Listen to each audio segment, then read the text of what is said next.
What is up, everybody? So it was recently brought to my attention that before Making a Murderer aired on Netflix, there was a short film released at a film festival at Columbia University called The State of Wisconsin versus Stephen Avery. It was done by the same people that did Making a Murderer. This was obviously probably their first attempt at doing anything with Stephen Avery. That's just a guess. I don't actually know. It was only 27 minutes long as opposed to the 10-hour documentary that was Making a Murderer. But it apparently is blocked from being released. I don't know if it's actually by Columbia University, if it's by the filmmakers. Maybe they signed a deal with Netflix saying they wouldn't release that 27-minute version. But thanks to Ken Kratz, now that is a sentence I thought I would never ever say. He posted a link to an article about this short film that was published back in January of 2016 by Jessica McBride on onmilwaukee.com, and I will link it in the description below if you want to go have a view for yourself. Now, we're going to go over the article here. My interest, I have zero expectations. I don't expect anything new to come from the film. I just want to see it for curiosity's sake. I just want to see the film just to see what it was, just like I would watch anything else. I am interested to see what was in this film, to see what they included in the 27 minutes that this short film ran, and why it's not able to be released. It would be amazing to get some sort of answers from Columbia University if they have anything to do with it, or the Making a Murderer filmmakers, or Netflix, or anybody that knows anything of how or why we can or cannot see this short film. It's only 27 minutes long. Send me a link. I just want to watch it.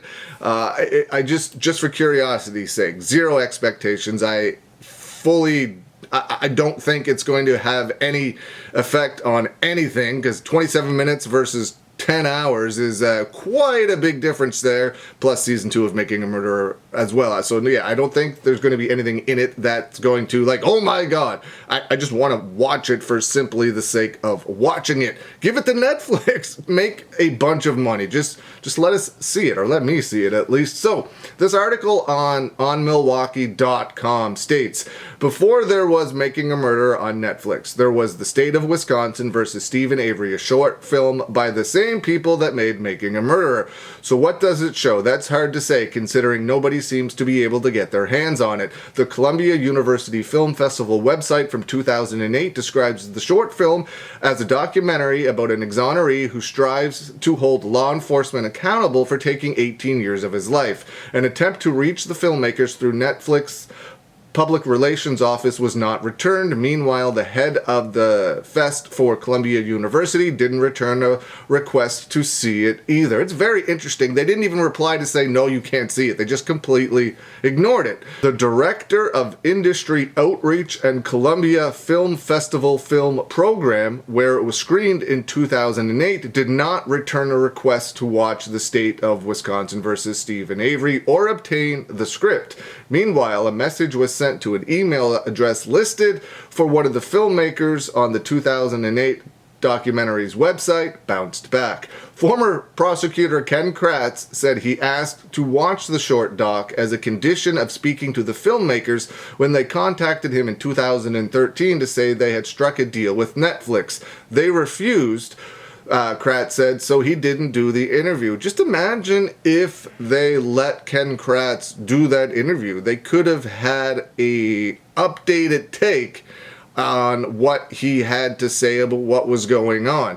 That would have been very interesting, because all they had was news clips, footage from back then, and news clips that were going on. They didn't actually have access to him. He thinks the earlier short film, which was made a year after the trial, would shed light on the filmmaker's agenda, although they largely framed the later Netflix series around the Avery family and Avery's defense team. The documentarians have denied creating an advocacy piece in media interviews. They say they tried to present the main pieces of the state's evidence in the documentary, which Kratz disputes, and they say the former prosecutor wouldn't talk to them. You didn't see them following the prosecution around, said Kratz. What does it show? It could show the real agenda. If it's straight down the middle, then I will be the first to apologize. The filmmakers were graduate students when they read an article on the Avery case and headed to Manitowoc to obtain riveting behind-the-scenes footage as the case was proceeding through the criminal justice system. I would love to see this 27-minute short film. Will it happen? Probably not. But a response as to why would be wonderful. Or just release it. Give it to Netflix. I mean, I don't know why you wouldn't release it unless Netflix didn't want you to. That's the only way I could see it not being released, is if they have a contract with Netflix saying they can't release this 27-minute short film. And if that is the case, why wouldn't Netflix want to release it? There's so much hype and so much attention still on this case because of Netflix, because of that documentary that something like 50 million people probably watched by now. It was 40-something years ago. I'm sure it's still generates a ton of interest. So why not give yourself a boost with that documentary? Because if you air something new with it, a lot of people that may or may not know anything about this case may go back and watch it. That's just a thought. I would love to see it.